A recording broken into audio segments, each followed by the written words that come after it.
Merci Madame la Présidente. Madame la Conseillère exécutive, vous nous avez présenté un rapport qui me tient à cœur, comme nous toutes et tous ici, et qui fait état de la poursuite d'un travail tout en transversalité. Daes est crédible, qui toque à dar l'exemple. Cette phrase donne le là au rapport et à la politique que vous menez. Je ne vais pas reprendre tous les éléments que vous avez cités, je retiendrai 3 qui m'ont particulièrement intéressée, à savoir l'identité visuelle avec ses couleurs, voilà, qui sont de jolies couleurs, un logo aussi institutionnel et qui est mobilisable afin de fédérer tous les acteurs autour de cette problématique, Facchia Parita Service per Tutti. Mais aussi le projet sur l'entrepreneuriat féminin, vous en avez parlé avec le voyage à New York, dont nous avons déjà des retours d'expérience qui sont très positifs, vous l'avez dit. Et enfin, un concept particulier qui concerne la sensibilisation du grand public pour lutter efficacement contre les violences faites aux femmes. Alors, parler de ces violences conjugales, intrafamiliales, continuer d'agir aux côtés des victimes, oui, mais aussi être créatif, passer par le jeu pour toucher le jeune public, créer nous-mêmes un jeu qui permettra d'aborder ce sujet très sensible avec les enfants, les ados, qui peuvent être témoins et qui peuvent être victimes et qui seront les adultes de demain.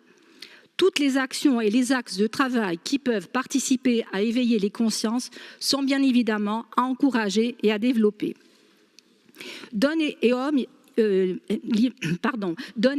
listes humanita. Vous l'avez dit, Carolaud, et vous avez raison, le féminisme est un humanisme. Il est l'affaire de tous. Il faut comprendre que le féminisme ne traite pas seulement que de la femme. Ce mouvement, il réfléchit à tous les pans de la société. La justice, la santé, l'environnement, afin de construire un monde meilleur. Nul n'affirme son humanité au mépris des autres, a dit Christiane Taubira.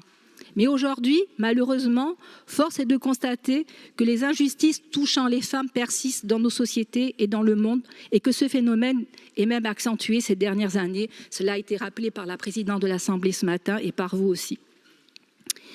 Je suis heureuse, et par Pierre Jong, effectivement, dans sa question orale aussi, où je devais faire le pour, et finalement, elle n'a pas été posée. Madame la conseillère, notre groupe tient à saluer la qualité de ce travail que vous menez avec les agents et également ce travail en transversalité. Enfin, je voudrais rappeler que le progressisme est dans l'ADN du nationalisme, un nationalisme ouvert, un nationalisme qui a toujours été porté par des hommes et des femmes qui se considéraient égaux car ils savaient qu'ils étaient tous et toutes nécessaires d'être ensemble et unis pour faire avancer leurs idées et gagner leur combat.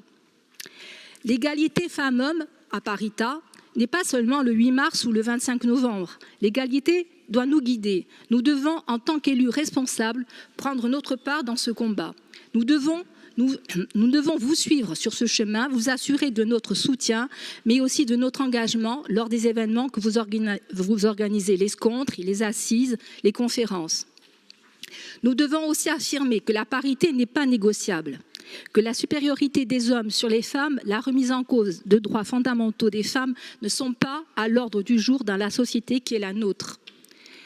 Pour finir, il me tient à cœur aussi de reprendre les propos d'une femme qui a pavé la voie de l'égalité, Madame Gisèle Halimi, elle qui disait avec ces mots simples « Tout ce qui fait avancer les femmes fait avancer la société ».